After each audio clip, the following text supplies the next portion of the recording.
야동. 알고 보면 인생에 큰 문제가 될 수 있습니다. 야동 좀 본다고 무슨 인생에 문제가 되냐고요? 스탠포드 대학 뇌과학자인 앤드류 휴버맨 박사는 야동 시청이 우리 뇌에 주는 영향에 대해 과학적으로 설명해 줍니다.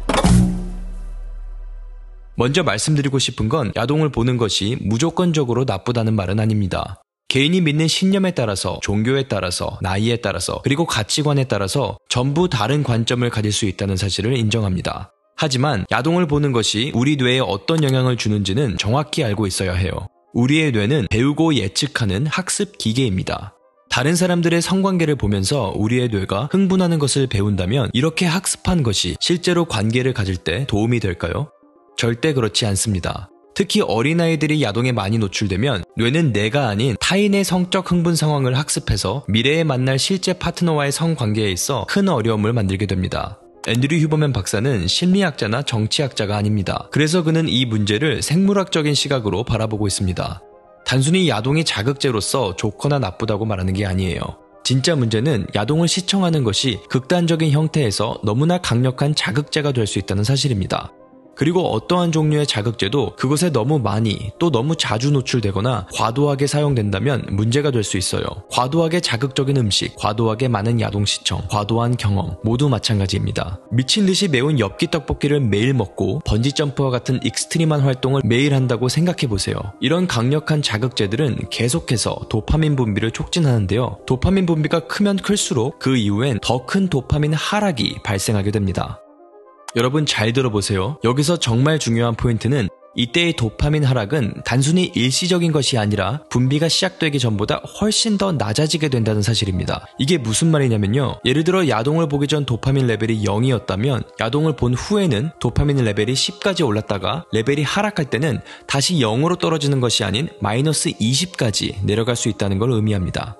그리고 이러한 도파민 남용이 반복되면 나의 도파민 분비 레벨의 시작점은 0이 아닌 마이너스 20이 될 수도 있는 거죠. 그렇다면 똑같이 무언가 자극적인 일을 하면서 자극적인 것을 보면서 플러스 10까지 도파민을 끌어올리기 위해서는 0부터 시작했을 때보다 마이너스 20에서 시작했을 때 훨씬 더 자극적인, 훨씬 더 많은 도파민이 필요하겠죠. 그래서 야동과 같이 자극적인 것을 통해 도파민을 남용하게 되면 점점 더 자극적인 것을 찾게 되고 일상에서 기쁨을 얻을 수 있는 소소한 것들에 대한 감사함도 있게 되는 겁니다.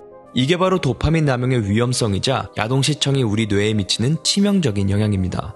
이러한 자극제들은 적절한 통제가 필요합니다. 우리는 도파민 분비를 계속해서 갈구하지만 그것을 얻지 못하는 경우엔 집착하고 지나치게 추구하는 경향이 있어요.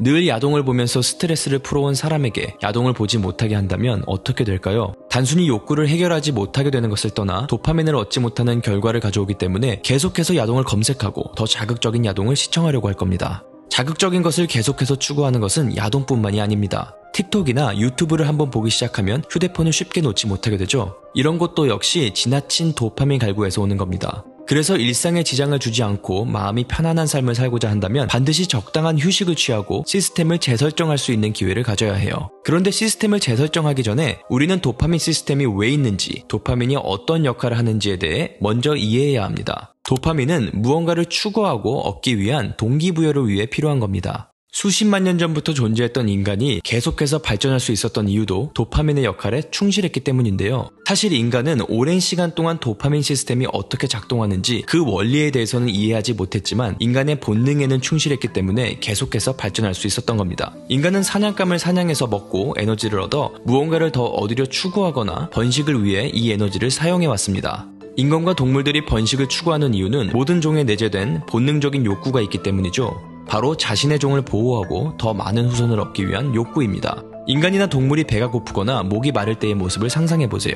이건 에너지를 얻기 위해 필요한 일이죠. 즉 에너지를 얻기 위해서는 먹고 마셔야 하는 게 맞지만 반대로 먹고 마시기 위해서도 에너지가 필요합니다. 우리는 무언가를 얻으려 할 때 포도당과 글리코겐 등을 사용하지만 우리의 신경계에는 도파민과 에피네프린과 같은 에너지가 있다는 사실도 기억해야 해요. 인류가 계속해서 발전하고 번영할 수 있었던 이유는 그동안 인류가 정상적으로 도파민 시스템을 활용했기 때문입니다. 노력 없이 도파민을 쫓는 것에 익숙해져 있고 노력과 추구에 대한 보상을 쉽게 얻으려 하면 도파민 체계는 쉽게 무너질 수밖에 없습니다. 도파민을 분출하기 위해 야동을 보는 대신 정상적인 노력과 추구를 통한 성취를 이뤄보세요. 예를 들어 주기적으로 운동을 하거나 좋아하는 음악을 듣거나 숙면을 취하고 좋아하는 친구를 만나 자연을 걸어보세요. 이제부터 야동을 보고 싶다면 도파민에 대한 이야기를 반드시 떠올려보세요.